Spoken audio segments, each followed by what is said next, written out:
வணக்கம். இன்றைய தினம் 8 டிசம்பர் 2023. டைம் வந்து கரெக்டாக 9 மணி 25 நிமிஷம் ஆகுது. பார்க்குறோம். இன்றைக்கி 46,900 கால ஆப்ஷன் வந்து செகண்ட் கேண்டல் முடிஞ்ச உடனே பை எடுத்திருக்கு. 368.25க்கு எடுத்திருக்கு. 2.5க்கு எடுத்திருக்கு. பார்க்குறோம். எம்டிஎம் பார்க்குறோம். ஆல்மோஸ்ட் நியூட்ரலில் இருக்குது. 2 லாட் எடுத்திருக்கு. 20 points stop loss, 120 points target. அதாவது 1:6, அதாவது 6:1, 6 மடங்கு லாபம், 1 மடங்கு நஷ்டம். அந்த கேல்குலேஷனில் தான் நமக்கு நம்முடைய ரோபோ எடுக்கும். எல்லாமே ப்ரீ டிஃபைன்டாக இருக்குது.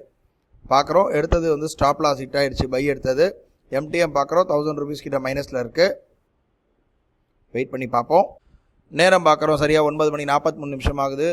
திரும்ப வந்து 2 லாட் எடுத்திருக்கு. மேலே போயிட்டுருக்கு. இப்போ ஆல்மோஸ்ட் நியூட்ரலில் வந்திருக்கு.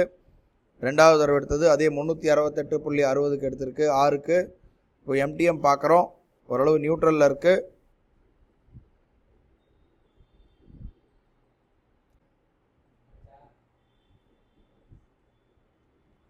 நேரம் பார்க்குறோம். கரெக்டாக 10 மணி 30 நிமிஷம் ஆகுது. இப்போ 2300 2400 கிட்ட ப்ராஃபிட் இருக்குது. காத்தால இருந்து 1000 ரூபா லாஸை ரிகவர் பண்ணி நமக்கு ப்ராஃபிட்டில் இருக்குது. எதனாலனா 1:6 ரேஷியோவில் 336க்கு பை பண்ணது. இப்போ பார்த்தீங்கன்னா கரெக்டாக டார்கெட் அச்சீவ் ஆகிடுச்சு. 2400 ரூபாக்கு